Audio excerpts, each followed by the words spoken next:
Hi friends, నమస్తే. Welcome to our channel. సాధారణంగా ఈ మధ్య ఈవీఎంల గురించి ఎక్కువగా రాష్ట్రం జరుగుతుంది. ఈవీఎంల మీద ఎన్నికలు జరిగినప్పుడు గెలిచినప్పుడు విజయోత్సవాలు జరుపుకుంటున్నారు. ఓడినప్పుడు మాత్రం ఈవీఎంల మీద ఏడుస్తున్నారు. అంటే ఆడలేక మధ్యలో ఓడు అన్నట్టు ఈవీఎంల మీద నెట్టేస్తున్నారు. మరి ఈవీఎంలు బాగోలేదు అని అనేటప్పుడు గెలిచినప్పుడు అదే మాట్లాడాలి, ఓడినప్పుడు అదే మాట్లాడాలి. తెలంగాణలో నవంబర్ 2023లో కాంగ్రెస్ గెలుపు వాళ్ళు విజయోత్సవాలు జరుపుకున్నారు. మళ్ళీ 2024లో ఎంపీ ఎలక్షన్కి వచ్చేటప్పటికి 8 సీట్లకే పరిమితమయ్యారు. మళ్ళీ ఈవీఎం మీద గోల మొదలవుద్ది. అలాగే మే 2023లో కర్ణాటకలో గెలిచినటువంటి కాంగ్రెస్ విజయోత్సవాలు జరుపుకుంది. మరి మే 2024లో ఎంపీ సీట్లు తగ్గేసరికి డీకే శివకుమార్ ఈవీఎంల మీద గోల పెడుతున్నాడు. అలాగే 2014లో టీడీపీ గెలిచినప్పుడు విజయోత్సవాలు జరుపుకున్నారు. 2019లో ఓడిపోయినప్పుడు వాళ్ళు ఈవీఎంల ట్యాంపరింగ్ జరిగిపోయాయని చెప్పేసి ఈవీఎంల మీద నెపం పెట్టడం అనేది జరిగింది. అలాగే 2024లో మళ్ళీ గెలిచినప్పుడు మళ్ళీ ఈవీఎంల మీద ఏమీ అనట్లేదు. అలాగే 2019లో వైసీపీ వాళ్ళు గెలిచినప్పుడు విజయోత్సవాలు జరుపుకున్నారు.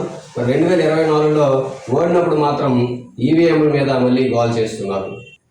ఒకవేళ ఈవీఎంల మీద నమ్మకం లేకపోతే గెలిచినప్పుడు ఓడినప్పుడు ఒకటే మాట్లాడాలి.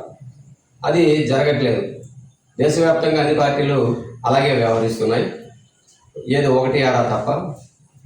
అయితే వాళ్ళు ఓడిపోయేటప్పుడు ఎందుకు ఓడిపోయామని ఆత్మవిమర్శ చేసుకోవాలి తప్ప ఇలా చేయడం అనేది ప్రజలను తప్పుతో పట్టించడం అనేది సమంజసం కాదు. ఒకవేళ నిజంగా వాళ్ళకి ఆ నమ్మకమే ఉంటే గెలిచినా ఓడినా కూడా ఒకే మాట్లాడుతూ ఎట్టి పరిస్థితుల్లో కూడా ఈవీఎంలు పెట్టొద్దు, ఈవీఎంలు తొలగించేయండి, పాత పద్ధతిలో బ్యాలెట్ పేపర్లు పెట్టండి అని చెప్పేసి డిమాండ్ నిరంతరము అది జరగాలి.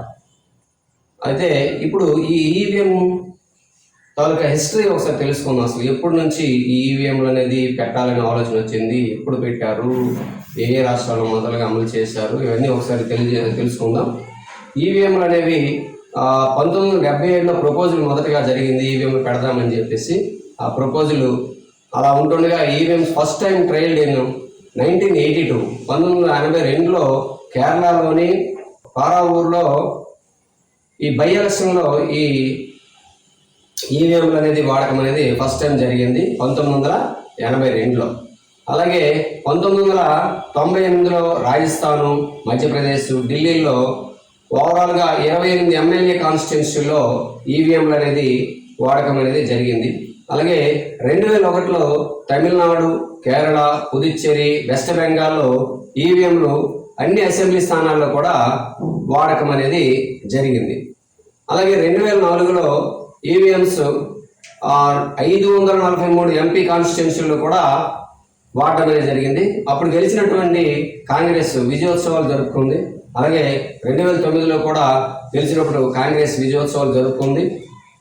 మరి చాలా రాష్ట్రాల్లో కూడా అప్పుడు కాంగ్రెస్ గెలిచి విజయోత్సవాలు జరుపుకుంది. అప్పుడెప్పుడు కూడా ఈవీఎంల మీద మాట్లాడలేదు ఈ కాంగ్రెస్ వాళ్ళు. అయితే 2004 నుంచి అన్ని అసెంబ్లీ ఎలక్షన్లో కూడా ఈవీఎంస్ వాడకం అనేది జరిగింది. చాలా రాష్ట్రాల్లో కాంగ్రెస్ అధికారంలో రావడం జరిగింది. కేంద్రంలో 2004, 2009లో కూడా అధికారంలోకి వచ్చి వాళ్ళు అధికారాన్ని ఎంజాయ్ చేశారు. అయితే ఇకపోతే వీవీప్యాట్ల గురించి వస్తే, వీవీప్యాట్లు అంటే మనం ఎవరికి ఓటు వేస్తున్నామో ఆ వీవీప్యాట్లో మనకి ఒక స్లిప్ రూపం కింద పడుతుంది. అది మనకు కనిపిస్తుంది ఎవరికి ఓటు వేస్తున్నాం అనేది.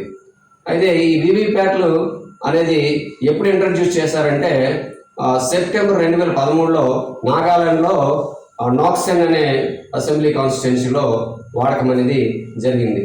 ఇకపోతే 2019 నాటికి వీవీప్యాట్లు విడతల వారీగా అన్ని ప్రాంతాల్లో, అన్ని రాష్ట్రాల్లో వాడకం అనేది జరిగింది.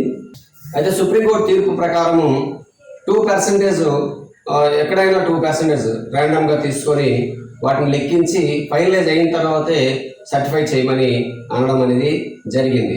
ఇకపోతే నేపాల్, భూటాను, నమీబియా, కెన్యా లాంటి దేశాలు మన దేశంలో భారత్ ఎలక్ట్రానిక్స్ లిమిటెడ్ తయారు చేస్తున్నటువంటి ఈవీఎంస్ని కొనుక్కొని వాళ్ళ దేశంలో వాడుతున్నాయి.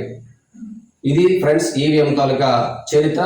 ఈవీఎం ఈ రోజు పెట్టింది కాదు, మరి కాంగ్రెస్ వాళ్ళు ఉన్నప్పుడే పెట్టినటువంటి ఈవీఎంలు వాళ్ళు గెలిచినప్పుడల్లా ఎంజాయ్ చేస్తూ మళ్ళీ ఓడిపోయినప్పుడు ఈవీఎంస్ మీద గోల చేస్తూ ప్రజల్ని తప్పుదోవ పట్టిస్తున్నారు. ఒకవేళ వాళ్ళకి నిజంగా ఆ ఈవీఎంల మీద నమ్మకం లేకపోతే నిరంతరం గెలిచినా ఓడినా కూడా ఈవీఎంల మీద నాకు నమ్మకం లేదు అని చెబుతూ ఉండాలి. అది జరగట్లేదు. మరి ఈ రకంగా ప్రజలను తప్పుదోవ పట్టించడం అనేది సమంజసం కాదు. ఎవరైతే ఆరోపణలు చేస్తున్నారో వాళ్ళు నిరూపించాల్సినటువంటి అవసరం ఉంది.